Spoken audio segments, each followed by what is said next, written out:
Hello, everybody. I want to welcome you back to the Dynamic Decisions podcast, where we explore the strategies that drive successful decision making in the world of business.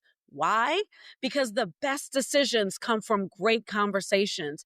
I'm your host, Tisha Cable, CEO of C Model Data, and today we have a distinguished guest who is a leader in government and commercial operations, Mr. Dean. Dean is Senior Partner of Vice President of Government Commercial Operations at OTG Consulting. Dean brings over 2 decades of experience in the telecom sector and has a ton of knowledge in technology solutions and cost reduction strategies. Dean, welcome to the show. It is fantastic to have you here today. Can you share a little bit about OTG Consulting and the work that you're doing? Absolutely. Tisha, thanks so much for having me on. Big fan of the podcast, and I agree the best things happen through dialogue and discourse. So honored to be part of it. So thank you for having me here. Awesome. So So tell us about OTG. yeah, OTG Consulting. So we are a consortium of former technology executives that instead of running the service providers and the carriers, we help our clients purchase their technology. So we operate like a broker, which means we're agnostic from a solution standpoint. So what happens when most organizations need to make a technology decision? Somebody kind of gets voluntold to do it. And what do? They talk to an existing provider. They ask the Google, they call the phone company, the cable company, but the end of those interactions is ultimately a salesperson. And that salesperson has an agenda to get you to buy what they sell, right? And further, because of the way they're compensated, they're incented to get you to pay the highest price you're willing to pay for those services. So I'm not talking about gouging or anything unethical, but the market's a range of prices, and the higher in that range that they get a client to pay, the more of their quota gets retired. So if a client requirement is for an orange circle and the service provider has a red oval, they're going to try to bend that oval, twist it whichever way they can to make it look like the right shape, right color, and get you to buy it. And then what happens? They gone on to the next deal and on to the next, sometimes the next company, and service delivery starts. And lo and behold, as the service delivery folk get involved with the customer, everybody realizes it's not a red circle, it's an oval. And everybody kind of shakes their fist at sales and says, those sales guys, you know how they are. And the very best service delivery folks will take that as a bonding experience with a client and say, we are going to take great care of you, and we're going to get service installed, and we'll make it okay. Forget about what those sales guys did. But that's all a result of a sales guy who takes a vendor capability view of the client. So at OTG, what we do is we take a client requirement view of the market, and we'll distill the market down to only those options that are a fit for our clients. And then we curate that experience for them, help negotiate and silence the noise and keep salespeople from doing salespeople things. If you sign by Friday and just the things, nobody likes those tactics. But what we do is we make sure there's a fit in requirement and capability. And then when service delivery starts, everything lines up and suddenly the client gets a better customer experience, not because it's a better company, although it may be, but because what's needed fits up more specifically with what's delivered. And like I said, the market's a range of prices. That range is 10 to 30% depending on the technology. And our clients, they experience 10 to 30% savings. There's no magic here. It's just part of the process that's built in. It's just logical the way it works because I don't have a quota. I don't have anything. So a question I always get is, well, don't they have to price you in if you're not an employee? And the answer is almost the opposite. So every transaction, there's a commission and something that gets paid to whomever gets that done. So for a salesperson, company pays them a salary, they pay them benefits, they have to manage their funnel to make sure they're doing what they're told and all those things, plus they get a commission. Well, we represent just a variable cost of success to those service providers. So they love me because I'm actually a lower cost of acquisition than their salespeople would be. And so they know two things are true if I bring them to the table. One, I've at least assessed to make sure that my client's a directional fit, if not a perfect fit for their services, because I don't waste anybody's time. It wouldn't be in my best interest to do so. And two, I've brought their competitors to the table. So everybody likes to say things like, we won't lose on price. And we just help them test that theory. And we just get them to sell at the lowest price they're willing to sell, right? The bottom end of the market. It has to be within the market because there has to be incentive to perform, right? It has to be a good thing for everybody involved. Business, as you get to know me, I'm a pretty open guy, right? Business works best when it's in balance and there's reasonableness involved. So by OTG being engaged through this process, we create what I call a triple win, or the W cubed. So the first win is the client gets really a service that's suited for their needs from a service provider that is set to deliver. A service provider, so that's win number one. A service provider gets a client whose requirements line up with how they deliver and what's needed. So that's win number two. And win number three is with me, because I get paid through that process. But I don't charge my clients a dime because I'm compensated by the service provider. But because I don't have any obligation or quota or anything, I'm agnostic from a solution perspective. So I don't have any dog in the race about which service provider is chosen. I just do what's best for my client. If that were true in most scenarios, I think people would be in different situations. The one thing that I will say, I'm taking away this requirements and capabilities alignment out of this, because I think that that's applicable. I mean, if there are startups listening or folks who are getting started and just starting to sell something, as an example, ensuring that you actually have requirement and capability alignment with your products is also a really good thing to take with you no matter what your business is, whether you're a consultant or not. So I like that a lot. Thank I you. couldn't agree more. And I would say the method that we apply, my only real goal truly is to leave you better than I found you, as we encounter and I meet people through the day. Now, without regard to whether or not that results in business, because if I'm able to articulate what I do and how I can help, and there's an actual business need, business shows up. It just does, because we all do what we're supposed to do, and we talk through it. But if I can brighten a day or help somebody on a path, even if it's not my business, I'll do so. And that gets all the way down to like the barista or the person at the checkout stand at the grocery store. I'm always a little sad when they're surprised when I thank them for being there. Yeah. And they're like, what? And I'm like, no, seriously, thank you for being here. This works because you got up and came to work today. Thank you for that. That's what we all need to do. So I try to impact the world to the good. And where I'm going with this is not just about kind of my approach to business and life, but when you talk about alignment of requirements and needs, that plays in any industry, in any vertical, in any size organization. And you can apply that concept as we got to talk about decision making, how we make good decisions. You apply some of those concepts to whatever decision tree you're at. And I think you start to have better outcomes because you start to remove the extraneous elements that impact so many decisions that we make. Can we stay there for just a moment? Can you tell me a little bit Absolutely. about the frameworks that you use when you're making high stakes decisions, especially the ones where you don't have all of the information? I spent almost 20 years with a phone company, I think 18 years. And part of what I did there is I had responsibility for part of the pricing organization, and you have to make business decisions, and you have to make business decisions without perfect information. And this is true in every organization everywhere. I mean, you can get into paralysis analysis by seeking every bit of information, and you never really move the ball forward. And I've seen that actually with some of the clients that I work with in this role. And I try to help them move off that point. And I've got some ways to do that depending on the circumstance. But in my experience, the way you go about making those decisions is you have to weigh all the elements. And the higher the stakes, the more critical you have to be through this process. But you're never going to have perfect decision. And so I got great advice from a mentor early in my career. And because of the tempo and some of the things that we're doing in business, didn't always have the opportunity to go seek approval, executive approval, or whatever it was. And his advice was, Dean, if you're in a situation that a call must be made, and if it's not, failure is certain, right? Make a decision, have a rationale for that decision based on the data you have. And even if I disagree with what you did, I will back you. Because if you can explain to me why you did this, I will back you. And more information might come to light later that says that was a bad decision. More information might come up later that says, boy, it was brilliant. How did you know? He said, but whatever it is, just know the environment, take inventory, and make a decision best informed that you can. I've tried to apply that everywhere I go, and I've given that advice to folks that I've managed over the years.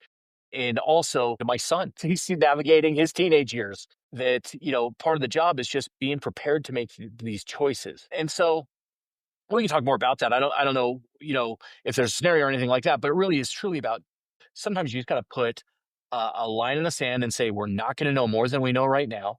That's You it. have to, You have to weigh the potential outcomes.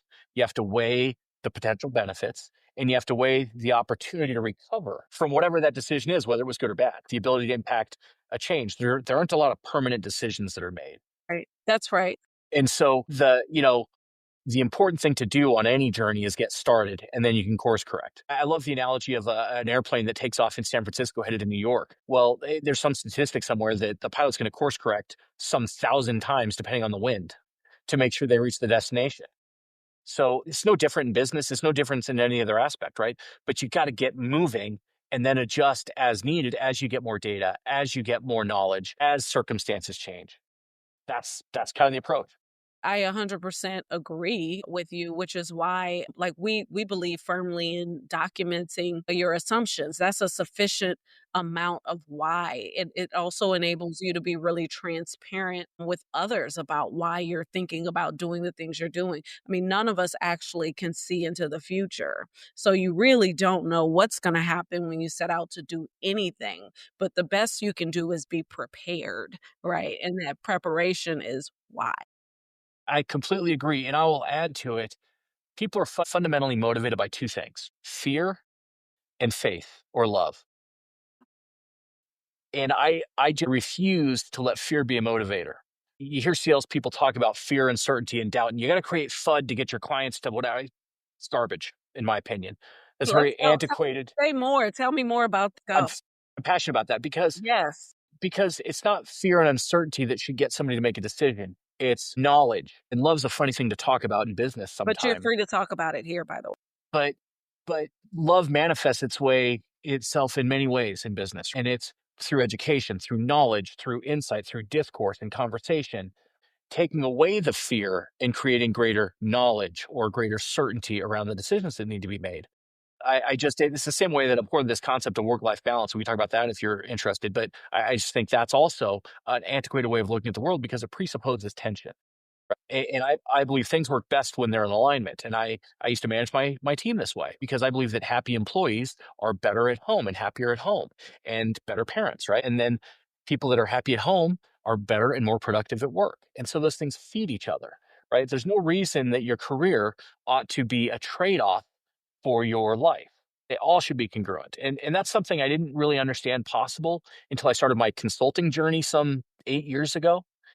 And my life's aligned right now in a way that I maybe never thought possible in an old corporate gig because I'm the same guy right now talking to you as I am talking to clients, as I am when I do play by play for the kids' hockey team. I'm kind of this guy, and you get what you get, and I'm a pretty open guy. And it just, all of those things, all these elements lead into what ultimately is success, which is not like this destination. It's just a byproduct of behaviors, a byproduct of these decisions we make along the way.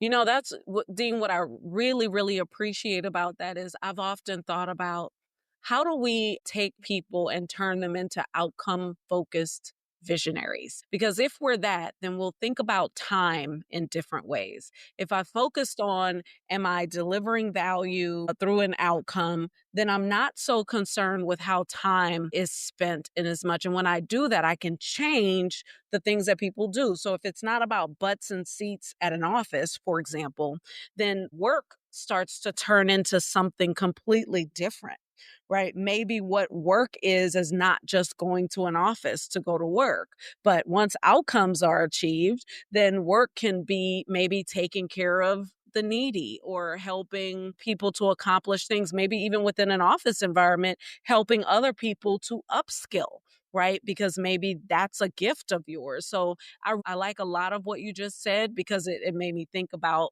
this idea that outcomes can lead you to a completely different way of operating if you focus on them. So really good stuff. Let me take you down a different path. Actually, it's not a different path. It's a little bit on the outcomes, but back to the decision layer. So how do you actually go about tracking the outcomes of your major decisions? And potentially, are there some metrics that you find really telling when you're measuring success? That is interesting. I think KPIs, key performance indicators, metrics, all have a place in the world.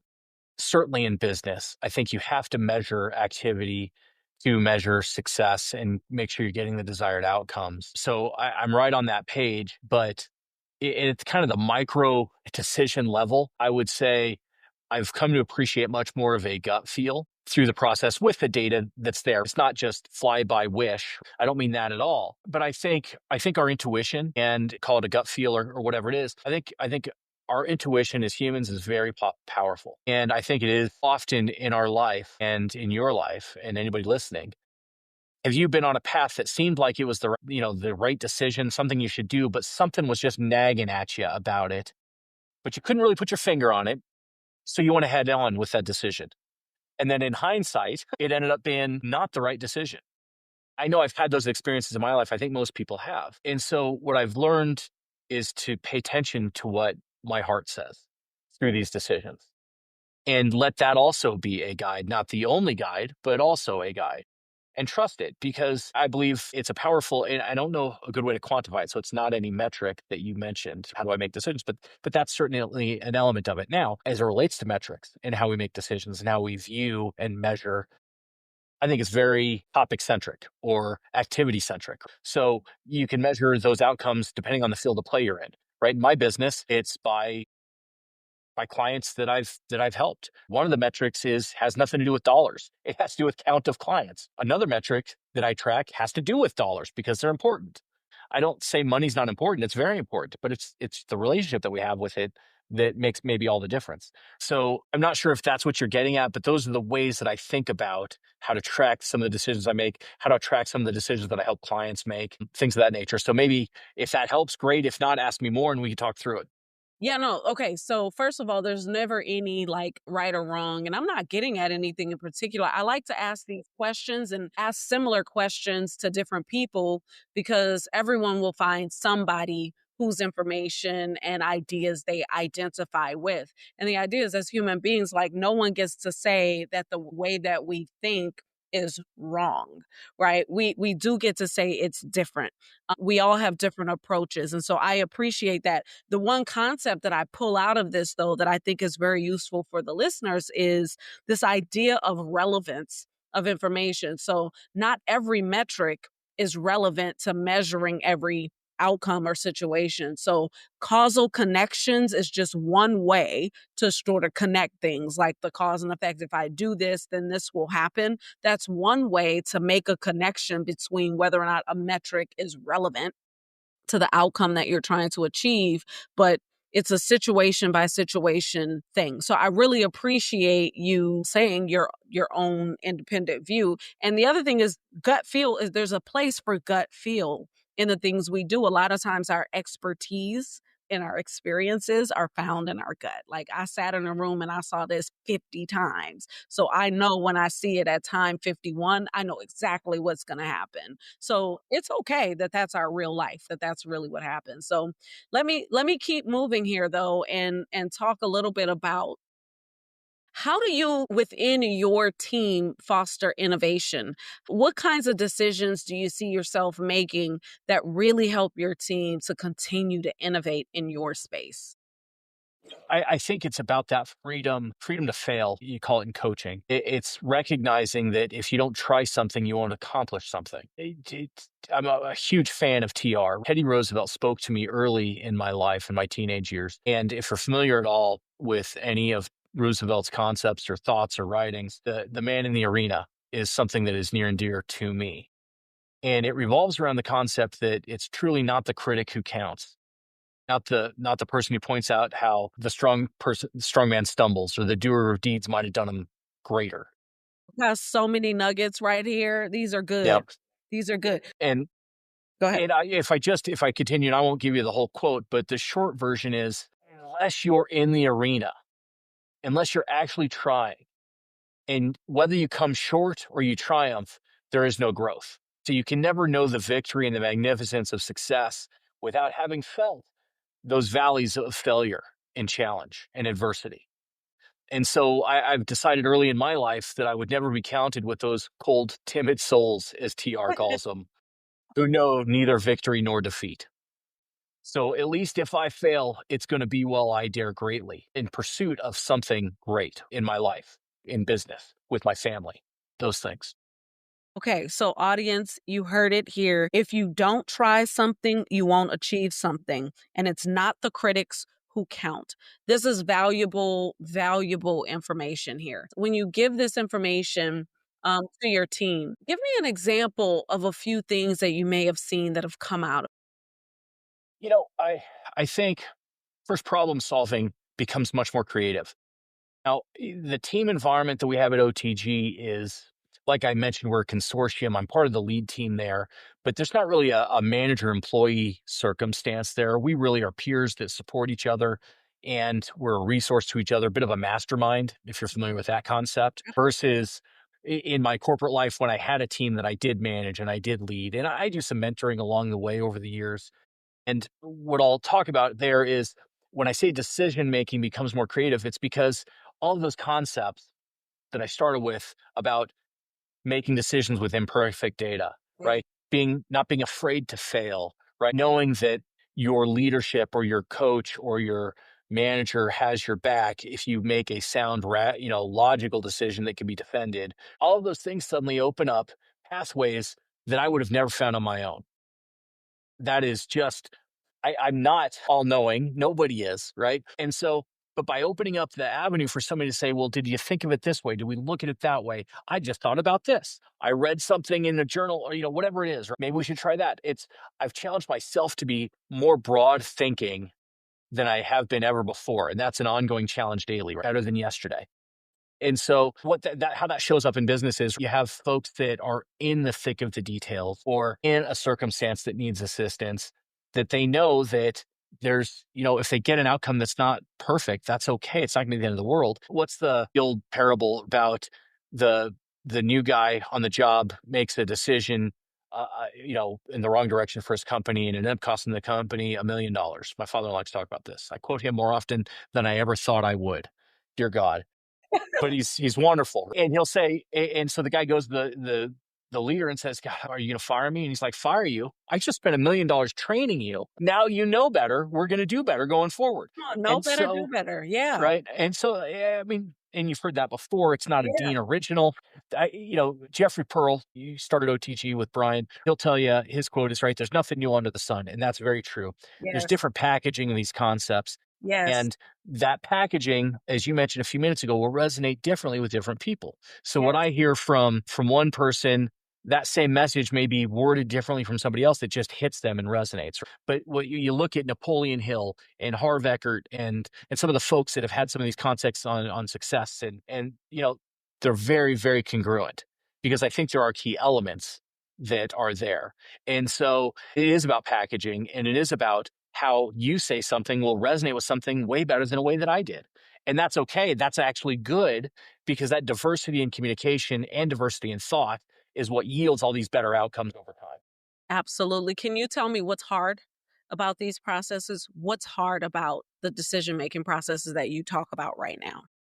It's keeping that nagging fear of being wrong at bay while you look through these opportunities. And fear it's alive and well in the world, right?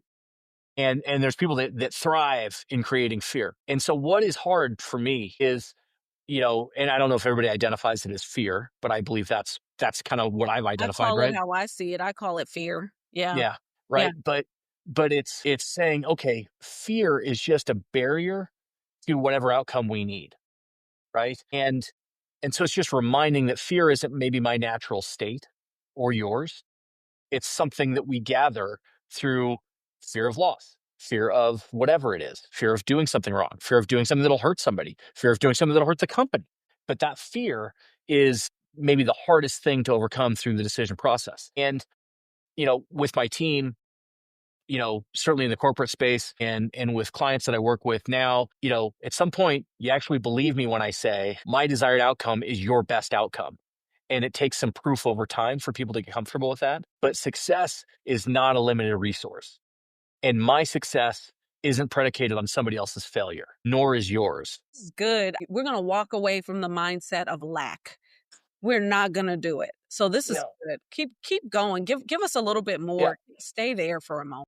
Yeah. Because truly, I think rising tides lifts all boats. Yes, it does. And I'm not an everybody gets a ribbon kind of guy. In fact, I'm the opposite. I think competition is good. I think it's healthy. I think there's a place for it in the world, certainly in athletics, but also in business. And when there's a contract that's available for award, not every vendor's going to get an award. So it's not like I'm saying everybody wins. But what I am saying is, you know, I believe iron sharpens iron, right? And in competition, I will be better and I will make you better. And we will be better together as a result of that, right? Yes. And so that's what I mean about success, and success not being a limited resource. I think Success is not a limited resource. I want the audience to hear that. I think it's super important. You just said it in a crispy way. This is great. I want to take you into my favorite segment, which is to identify your decision-making persona. Now, you've kind of already given us a hint. interrupt for a second because I knew this was coming. I Okay. have no idea what my decision making persona is. I'm not really familiar with that concept. I kind of deliberately didn't go find it because we're going to find out together what, what that is. Exactly. This is something fun. I made it up. It's fun. Right Yeah, on. this is a brand new creation here of kind of Okay. figuring out. And so how it works is I'm going to ask questions and I'm going to ask those questions in the form of a persona. And you're going to say how much that resonates with you between 0 and 100%. You only get 100% total and there are 4 questions. Okay. Okay. And so we're going to see what your mix is of persona. And then after you give me your percentage on each one, I'll tell you what the persona is. And then we'll go from there. I'm Okay. a little nervous. We'll see. That's okay. Don't be nervous. This is so light and I fun. love it. Yes. Good Here we stuff. go. Here's the first question. So you're thinking about a new technology solution for a client. How are we going to ensure that it aligns with their specific needs and enhance our operational efficiency? How much do you identify with that as being the way you would ask that question? That lines up very well with my life. I do. Like, it is heavy. And it's like, I need to hear the others before I can tell you what percentage of my life it is, You but got it's to pretty give me high. something. You got to Okay. give me Let's something. call it, I would say at least 60% Got it. with the Okay. belief that the other three will be interesting. Okay. So what is interesting is so that's feeler. That's the feeler persona. And I could have written this book about you because I knew that that one was going to be heavy for you based on your earlier comments. Okay. Here's your second question. So now we're reflecting on last year's technology transitions. What specific trends or insights have we uncovered that can significantly influence our next strategies? I'm going to run out of percentage points, but I feel like that is up on the list for me because it's kind of experiential and data driven. You can look back and see to help correct for future. So I'm at 60 now. I almost am scared to give it more than 20, but 20 or 25. Okay. Let's give it 20. And Okay. then just so you have a little something I know. I know. left, but you can always go back and we can always make Okay. an adjustment, okay? Okay. Perfect. Okay, Perfect. here's number 3. So we're evaluating our previous client transitions. What key lessons did we learn that have fundamentally changed our decision-making process? That lines up with the last one pretty well. So we're going to probably have to reallocate some of these, but I would say that's of the remaining 20, that's at least half of it, if not more. So you wanna go 10? Let's go with 10. Yep. Okay. And here's your last one. Oh, that one is called, by the way, a counter. The one before that was called a planner. My bad. I didn't say that. The one All right. before was called the planner, Yeah. and this one is called the counter. We just did the counter. So here's your last one. Now we're formulating these new technology solutions for these clients. What specific data points are we going to rely on to validate our decisions? So determining metrics, and that'd be the other 10, right? So we're at 60, 20, 10, 10 gets us to Yes. 100. Yep. And that one is called a data driver. So the good news for you is this is all about a balanced decision making process. So at some point, there's always going to be some ups and downs in it, but you're great. So you're 60% feeler, which all of our listeners would have been able to pinpoint from the moment we started talking. That's right. 20% planner, 10% counter, and 10% data driver. Does that feel pretty good? Honestly, that lines up pretty well. I Good. would say, depending on the circumstance, they will flux a little bit. I certainly rely on data depending on the circumstance. So yeah, that lines up pretty well, I would. All right. I want you to think about for our last question here before we wrap this up, think about the industry that you're in and the work that you do every day. And I want you to give one piece of advice to a leader in your industry around their decision making process that you believe would be useful to them in this time. So something relevant to right now. I think most people right now that I talk to are struggling with the uncertainty that they're feeling with various aspects of life in the world. And I think the best advice I'd offer is around accounting for that fear of uncertainty. You can't ignore it, but that hasn't changed maybe some of the elements that go into making your decision. There some of those, there's some changes coming. I can understand not wanting to make maybe some investments in certain aspects of technology or whatever it is. But in terms of running the business, if we stop and paralyze, the only thing that I think will come true is the fear will be realized that things will go down. So identify, recognize the fear, know that you're feeling it, nothing shame, no shame in it, but still continue on doing your job, still continue on making assessments, decisions, continue to lead, because as a leader in your organization, there's eyeballs on you. And as you go, so will the organization. And that's a responsibility that is not taken lightly by any leader that I know. And so take heart in that, because you're there because you have been deemed to have the capability to be in that role. Rely on that, be confident in it, and help lead your organization forward. Whether it's going to be hard or it's going to be simple, get through it with certainty that it will be good for the future, and you'll navigate your way. Come what may, you'll navigate your way. A little rambly there, but I hope that makes sense. You know what? It was perfect. Thank you. It was reflective of how the passion that you've spoken with on this entire experience. So it's been a pleasure having you on the show. Dean, I thank you for your expertise. I thank you for being inspirational in this moment. Can you share with our listeners where they can learn more about you and about OTG Consulting? Yeah, for sure. I appreciate that, Tisha. And this has been a good conversation. My pleasure to be here and get to know you a bit. And let's keep in touch. OTG Consulting. I mean, the best way, I'm on LinkedIn. My phone number's there. I don't know if people still do that anymore, but I do. Come find me, send me a message, connect with me. I'm here to help in any way that I'm able. Certainly OTG, we're online, otgconsulting.net, and you can do that. Also, westernskiesconsulting.com. That's my business. As I mentioned, we're a consortium, so we all have our business relative there, and all the business I do in the consulting space is under OTG. But just come find me. And if you have a question about technology, even if you don't think you have a project, I'm here to help. That's what I do. To our listeners, thank you for tuning in. Remember, the best decisions come from great conversations. If you've enjoyed this episode, please do subscribe, rate it, and share it with your network. Let's keep the conversation going on social media, hashtag Dynamic Decisions Podcast. Until next time, keep questioning, keep growing, and keep leading with purpose.